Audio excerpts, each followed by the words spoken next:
วัสดีครับใหม่สงค้าวันเมื่อได้มาพบกับไต้ฟู้ดชาแนลทำอาหารพื้นบ้านคนไต้แถวเขาขนอมเมื่อได้ค้าเขาดีมาเฮ็ดผ้าหางไหนเต๋ทำปันตีก้นเท้าเนาะก้นเท้าบอกว่าได้เฮ็ดเมนูอย่างได้เฮ็ดผ้าหางนั้นก็ขอรับชมและขอดูนะครับจะให้คนเท้าอธิบายว่า จะทำเมนูอะไรนะครับวันนี้ว่าดีเฮ็ดข้าวผักจังหือเนี่ยขนมเดี๋ยวให้คนเฒ่าอธิบายเนาะเพราะว่าเตรียมมีอันนี้พร้อมเรียบร้อยแล้วเดี๋ยวคนเฒ่าค่อยอธิบายมื้อนี้ดีเฮ็ดข้าวผักเนาะเดี๋ยวให้คนเฒ่าอธิบายเนาะว่ามีหยังพร้อมคนเฒ่าลองอธิบายด้วยเฮ็ดเต้านอกเต้านอกในมีหยังหลายในเป็นเต้านอกในเป็นหกขาเฮ็ดในเป็นหกขาซ้ำผักเกี้ยวว่าอันแห้งมันในเป็นเพิ่มใส่แทงอันลีบมันได้เลยหอมน้ำในเป็นหกขาเนาะในเป็นผักหมี่เขียวผักกี้หอมในเป็นแตงในเป็นอีหยังเต้าตื้นในเป็นถั่วโป่งในเป็นถั่วยาวอันนั้นดีใส่ในเต้านอกมีหยังแทงหลายๆในมันดีใส่ในเต้านอกมีผักหมี่มีเหลียงผักหมี่หอมผักหมักพีดนี่เนาะผักกี้นี่ก็ซอยใส่ในเนาะผักกี้ก็ซอยใส่มันได้เลยหวานบ่แทงกี่หยังกำในเฮาดีกว่าเฮ็ดเอาเนาะในติเฮ็ดเอาใช้น้ำอุ่นเฮ็ดนอกกินโอเคไปเดี๋ยวคนเฒ่าจะพาไปทำนะครับว่านะครับในทุ่งเนาะหูขาแห้งเนาะขาแห้งผักเกี๊ยวว่าแห้งนี่เป็นผงเต้ามันเนาะนี่เป็นผงเต้าผงเต้ามันโอเคก็ได้ทำดีซอยอันดิบใส่ในเนาะได้ซอยใส่โอเคให้ดีซอยใส่กันเนี่ยซอยผักหมี่ขาวซอยผักหมี่ขาวใส่แทงพอใส่ตั้งนอกมันทางอีนของดีหวานนั่นเนาะมันดีหวานมันดีหอมนั่นแหละก็เท่าซอยใส่แล้วนะวิธีการทำอันนี้เต้านอกนะครับเนาะเต้านอกเมืองหลวงเนาะเต้านอกเมืองหลวงเต้านอกสัพวะดูน้ำมีน้ำมันนั่นข้าวหมี่เลี้ยงก็ใส่น้องสีหอมข้าวหมี่เลี้ยงก็ใส่โอเคนี่นะครับซึ่งวันนี้เรามาทำเมนูอีกหนึ่งอย่างนะครับนั่นก็คือเรียกว่าเมนูเต้านอกนั่นเองนะครับเต้านอกเนี่ยเขาเรียกว่าสาหร่ายหรือเปล่าไม่แน่ใจภาษาพี่น้องคนเมืองคนไทยนะครับนี่เราใส่หอมแดงด้วยเนาะผักหมี่เลี้ยงเนาะผักหมี่เลี้ยงเมื่อกี้ใส่ผักหมี่ขาว1 หน่วยแล้วก็ผักหมี่เลี้ยงแท่งอันกันหมักพริกเนาะหมักพริกพริกก็ใส่กี้อย่าสูงมันได้เลยหวานอันนั้นแล้วก็ต้นหอมผักกี้เนี่ยเนาะต้นหอมผักกี้เนี่ยเนาะอันเขียว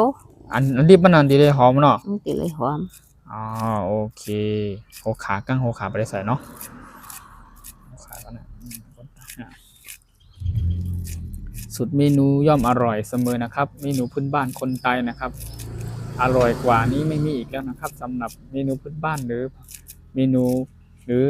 ของพี่น้องชาวไทยหรือชาวไทยใหญ่เรานั่นเองนะครับต่อไปก็มีหัวขาในเนาะหัวขาเขาก็ซอยใส่เนาะ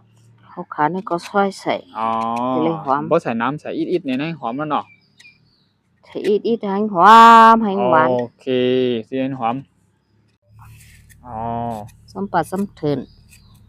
ตึงหวานอยู่แล้วเนาะหวานอ่ะเป็นเต้าในกล้วย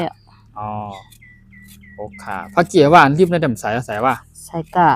ใครใส่ก็ใส่ใครกับก็กับใส่พองที่ได้หวานเนาะก็ได้ใส่ผักเกี๊ยวว่าในภาษาพี่น้องคนไทยหรือคนเมืองเขาจะเรียกว่าผักชีฝรั่งนั่นเองนะครับใน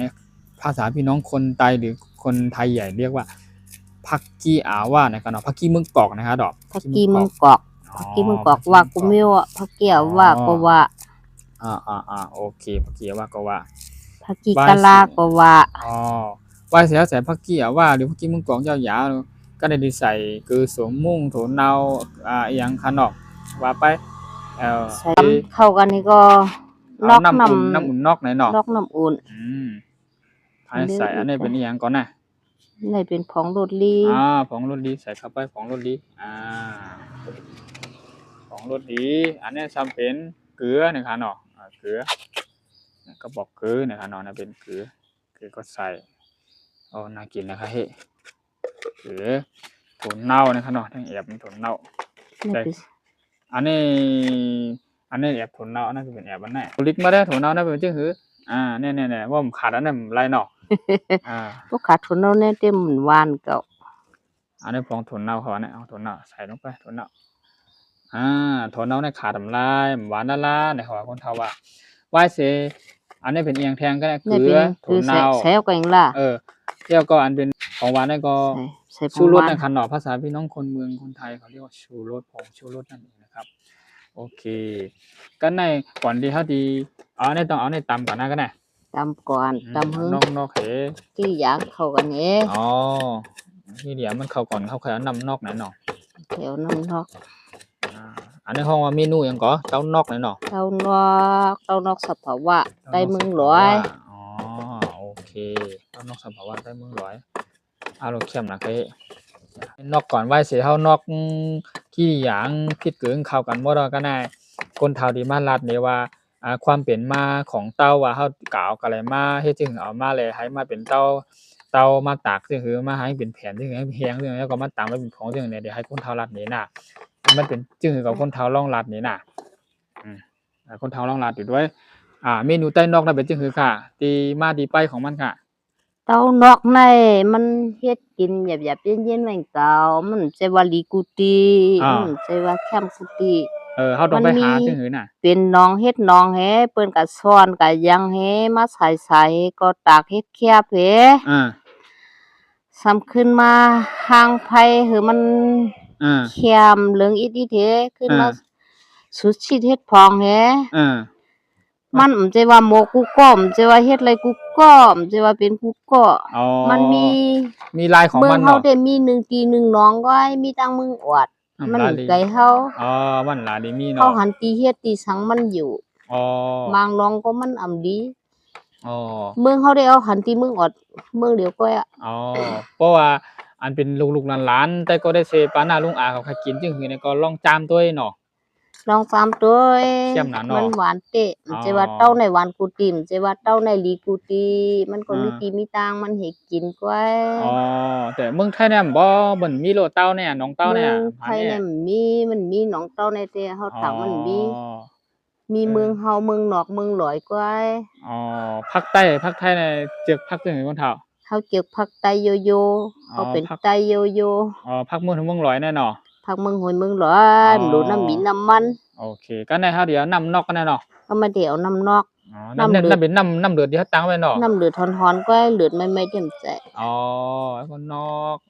ก็นอกเฮ็ดให้กินก็ นอกแค่ไหนเดี๋ยวเป็นเต้าหนึ่งอาหาร1เมนูเนาะในห้องเต้าอันนี้จิ้มด้วยเนาะ จิ้มด้วยคือสัง เดี๋ยวกำค่ะเดี๋ยวไปจิ้มได้ก่อนเด้ไปกำน่ะมันเป็นจึงคือแหนงหวานหวานนะโอเค คือตึกสัง เกลือดึกจางใส่เกลือทางหวานคุณทางวางจางเกลือว่ะโอเค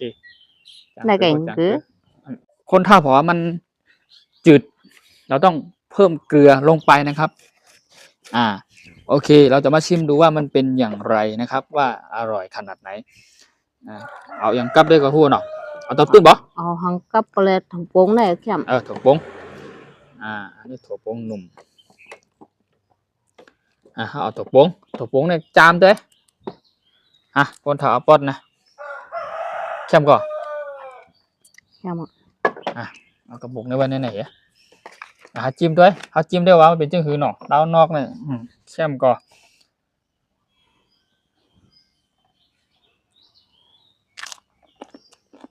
หวานเดียวแช่มเปลี่ยนใจหวานเดียวเนาะ หวาน เขาจะหวานเนาะก็ในว่าเสียเฮ็ดกี่อย่างโมล้อมนอก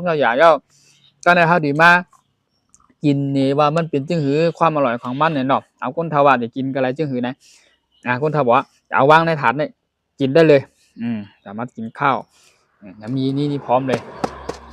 ข้าวนึ่งพร้อมเลยจัดข้าวนึ่งเดี๋ยวก่อนแป๊บนึงโชว์ข้าวนึ่งนี่เอาลองคนจิ้มเลยคนทาวข้าวแต่ข้าวจิ้มเลยก่อนแล้วคนทาวจิ้มเลยเดี๋ยวผมจำจิ้มตัวไล่กินหวาน ในคนทาวหวานเปรี้ยวใจแบบ กับถั่วโป่ง โอเคเข้มนะอร่อยเจ๊ เข้มมันเนาะอร่อยเจ๊แล้วคนทาวเอามาวางในถาดเลยวางนั่นเลยก็ถ้าเดี๋ยวมากินกันเนาะ เป็นที่หือไหน กิน เตรียมถ้วยเตรียมหม้อเตรียมหวานเตรียมจ้อนกันโอเคครับผมนี่ก็เป็นเมนูชนิดหนึ่งนะครับ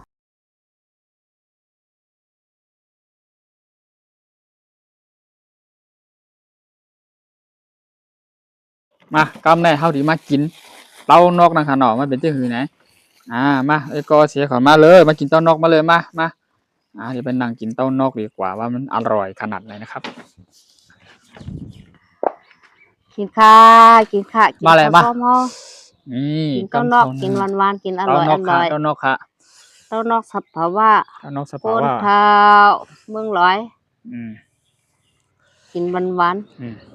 เต้านอกค่ะหวานเปรี้ยวใจไอ้ถ้ากินมันกรอกเนาะ ๆถูนั่นเป็นถูนั่นนะกับตัวตื้นด้วย กินเอาห้างมาได้เกาตื้นไหนพวกเขาเนาะ ตัวตื้นกับตัวตื้น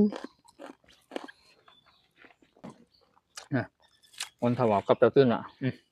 เข้าไปเอาเกาตื้นเนาะรู้เนี่ยคนถวาย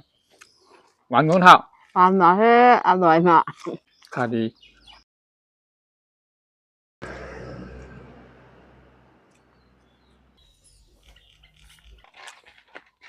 ครับสำหรับวันนี้เมนูพื้นบ้านของพี่น้องคนไทยหรือชาวไทยใหญ่นั่นเองนะครับ อันนี้เขาจะเรียกว่าเมนูอย่างของคนทางห้องมาชื่อว่าคือก็ เต้านอก เตานอก เมืองร้อยสับภาวะ เตานอกเมืองร้อยสภาวะนะครับเนาะเมนูพื้นบ้านคนไทยนั่นเองนะครับ ภาษาพี่น้องคนไทยหรือคนเมือง หรือว่าเขาอาจจะเรียกว่าสาหร่ายปรุงเครื่องหรือสาหร่ายผสมน้ำหรือเปล่าไม่แน่ใจนะครับ แต่สำหรับเราจะเรียกว่าเมนูนิดหนึ่งที่ค่อนข้างหากินยากหน่อยนะครับ เมนูนี้นะครับสำหรับพี่น้องค ก็ น หา ไทย กินหยาบเต้านั่นดาดีมีง่ายๆเนี่ย คนไทยบอกว่าหากินยากมากสำหรับพี่น้องคนไทยเท่านั้นที่จะกินแบบนี้เขาเรียกว่าเมนูเต้านอกนะครับเนาะเมนูเต้านอกลักษณะแบบนี้ เป็นเมนูเต้านอกแล้วก็กินกับผักมีอะไรบ้างผักก็จะมีพวกแตงกวานะครับแตงกวาอันนี้เขาเรียกว่าภาษาพี่น้องไทยเรียกว่าเต้าตื้นนั่นค่ะเนาะแล้วก็มีโถโป้งนั่นน่าจะเรียกว่าโถพูหรือเปล่าภาษาพี่น้องคนไทยนะครับเนี่ยก็มีต้นหอมเดี๋ยวต้นหอมผักชีเราใส่ลงไปแล้วเดี๋ยวในผักชีฝรั่งนะครับผักชีเมืองกอกนะครับเนาะภาษาคนไทยแล้วมีถั่วฝักยาวเนี่ยถั่วนั่นเองนะครับถั่วฝักยาวแล้วก็อันนี้โหข่านี่เราใส่ไปแล้วตะกี้นะครับอันนี้เราก็วางไว้นี่ก่อนเผื่อเราเพิ่มเติมอะไรลงไปเผื่อมันจืดหรือว่าอย่างไงนะครับต้องเติมหรือปรุงรสเข้าไปนะครับสำหรับวันนี้เมนูเต้านอกหรือว่าทำอาหารพื้นบ้านคนไทยนะครับสำหรับเพื่อนๆคนใดหรือว่าท่านไหนที่อยากจะลองทานดูอยากจะเรียนรู้วิธีการทำอาหารหรือว่าอยากจะชิมรสชาติการชิมอาหารพี่น้องคนไทยหรือพี่น้องชาวไทยใหญ่ว่ามันเป็นอย่างไรนะครับ ก็ลองมาติดตามในช่องของไตพุทธชาแนลทำอาหารพื้นบ้านคนไทยหรือว่าเซิร์ชเข้าไปรู้ได้เลยครับถ้ามาแค่พิมพ์คำว่าภาษาไทยก็ได้ทำอาหารพื้นบ้านคนไทยช่อง YouTube ของผมไตพุทธชาแนลทำอาหารพื้นบ้านคนไทยนะครับวันนี้มากับคนเฒ่า2คนทำกินเมนูเตานอกนั่นเองครับเมนูนี้เรียก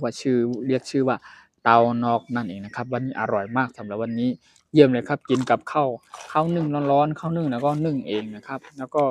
มีผักหลายอย่างหลายชนิดที่เราต้องกินกับมันนะครับสำหรับวันนี้ขอบคุณมากนะครับขอบคุณมากที่ท่านผู้ชมและขอบคุณมากทุกท่านนะครับที่เป็นเพื่อนในช่องคนเลยที่ยังไม่เป็นก็ดีนะครับสำหรับวันนี้ผมมาทำเมนูเตานอกนั่นเองนะครับแล้วคลิปคราวหลังคลิปต่อไปหรือว่าผมจะ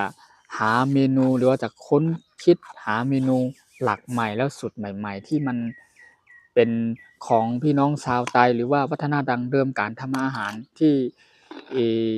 ยาวนานแล้วที่ไม่ได้กินแล้วไม่ได้รับประทานกันนะครับเดี๋ยวจะค้นคิดหาขึ้นมาใหม่แล้วก็ถึงแม้ว่าจะยากจะเหนื่อยมากแค่ไหนในการทำอาหารในการค้นคว้าหาในการค้นคิดหาสูตรเมนูในแต่ละอย่างนี้ผมก็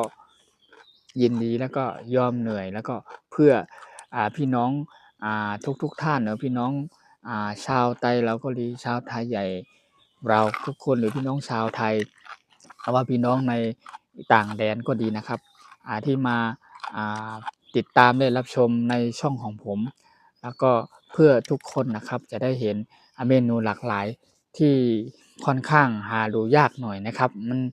มันไม่ใช่เมนูแบบว่าอยากกินอะไรก็ทำแป๊บเดียวไม่ใช่อย่างนั้นนะครับคือทุกอย่างมันมีที่ไปที่มาหรือว่าเมนูต่างๆอย่างเช่นเมนูเต้านอกนี่นะครับผมให้คนเฒ่าอธิบายไปแล้วคนเฒ่าบอกว่าก่อนจะหามาได้นี่มันค่อนข้างหายากหน่อยใช้เวลาหน่อยก่อนจะมาทำอีกก่อนจะไปหาที่ในที่เป็นบ่อหนองหรือว่าก่อนจะมาเขาเข้ามาก็ไปตักเอามาเนาะ มาตักเอามาสอนเอามาโอ้ ก่อ เพิ่ น นเฮ็ด ก่อนที่เราจะไปตัก ดี มา ๆงามๆก่อนตักมาเสร็จแล้วก่อนที่จะมาตากมา เนาะ ตากมาป้าย ตาก ตากให้ก็เป็นแค่เป็นแค่ ตากแล้วให้มันเป็นแผ่นๆหลังจากที่มันเป็นแผ่นแล้วก่อนเราจะมาตำละเอียดให้มันเป็นพงแบบนี้เก็บไว้นะครับ ก็ไม่ใช่เรื่องยากนะครับ มาทางไผ อันนี้เมนูที่กินกับเรียกว่าผักทุกชนิดผักตามใจที่เราชอบนะครับเขาเรียกว่าเมนูเตานอกพื้นบ้านพี่น้องคนไตนั่นเองนะครับสำหรับวันนี้ขอบคุณมากนะครับที่มาติดตามรับชมคนเฒ่าโอเคเนาะหวานอร่อยเนาะ หวานอร่อย ครับ หวาน เต็ อ ม ร่อยพี่น้ ครั อง บ ก็เลย ยินโจมค่ะไม่สูงค่ะสำหรับเมนูวันนะคะวัน